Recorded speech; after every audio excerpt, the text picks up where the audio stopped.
તો જામનગરના ધ્રોલમાં પીજીવીસીએલના ધાંધિયા સામે આવ્યા છે। ગાડી કોલેજ પાછળ લાઇટ ડીમ હોવાની સમસ્યા હતી। સાંજે 6 વાગ્યાથી લાઇટ ડીમ થતા સ્થાનિકો અકળાયા। લોકોએ રજૂઆત કરતા અધિકારીઓએ ઉડાવ જવાબ આપ્યા। ભર ઉનાળે લાઇટના ધાંધિયાથી લોકો પીજીવીસીએલ કચેરી પહોંચ્યા હતા। રાત્રે 12 વાગે કોઈ જવાબદાર કર્મચારી ન હોવાથી રોષ જોવા મળ્યો।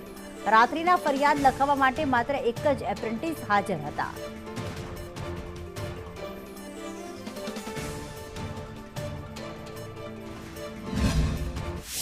વિસ્તારમાં હળમતિયા ફીડર વાડી વિસ્તાર રાઘવજીભાઈની કોલેજની પાછળની વાડી છે અને ઘર કનેક્શન છે।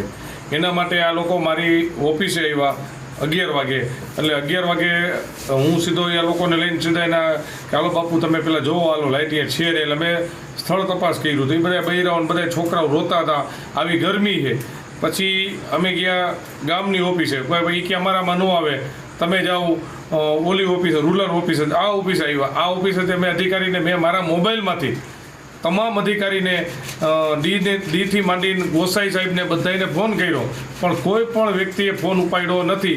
પછી અમે ઓફિસે આવ્યા, ઓફિસે એપેન્ડિક્સ છે, એપેન્ડિક્સ કે હું શું કરું કે મારે હું કમ્પ્લેન કર્યો, કમ્પ્લેન લખી લ્યો।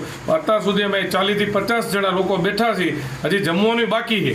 હળમતિયા ફીડર એમાં લાઇટ બપોરની છે નહીં, કમ્પ્લેન કરાવી કોઈ જવાબ દેતા નથી। આવું વારંવાર લાઇન ફોલ્ટમાં રહીએ છે। અત્યારે અમે અહીંયા બેઠા છીએ રાતે 12 વાગે, પણ હજી કાંઈ કોઈ જવાબ દીધો નથી।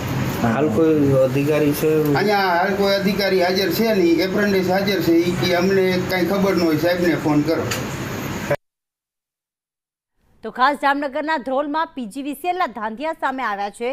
જ્યારે લોકો રજૂઆત કરવા માટે પહોંચે છે ત્યારે ત્યાં કોઈ અધિકારી હાજર નથી હોતા, જેના કારણે ફરિયાદ કોને આપવી, કોણ તેમની સમસ્યાનો ઉકેલ લાવશે તે તેમને ખબર નથી હોતી।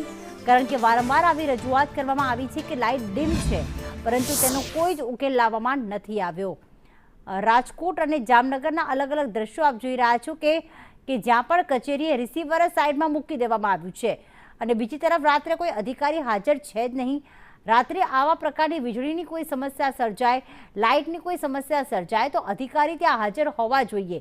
અહીંયા તો પરંતુ ખુરશીઓ જ ખાલી જોવા મળી રહી છે અને બીજી તરફ ફોન દ્વારા પણ ઘણા લોકો ફરિયાદ લખાવવા માટે સંપર્ક કરતા હોય છે, કારણ કે આ લાઇન 24/7 હોય છે, પણ અહીંયા તો રિસીવર જ બાજુમાં મૂકી દેવામાં આવ્યું છે અને કદાચ આ પ્રકારની બે જવાબદારી જે છે એ રાજકોટમાં તો સામે આવી છે, જામનગરમાં સામે આવી છે, પરંતુ આવી બે જવાબદારી ક્યાંક આખા ગુજરાતમાં પણ હોઈ શકે છે।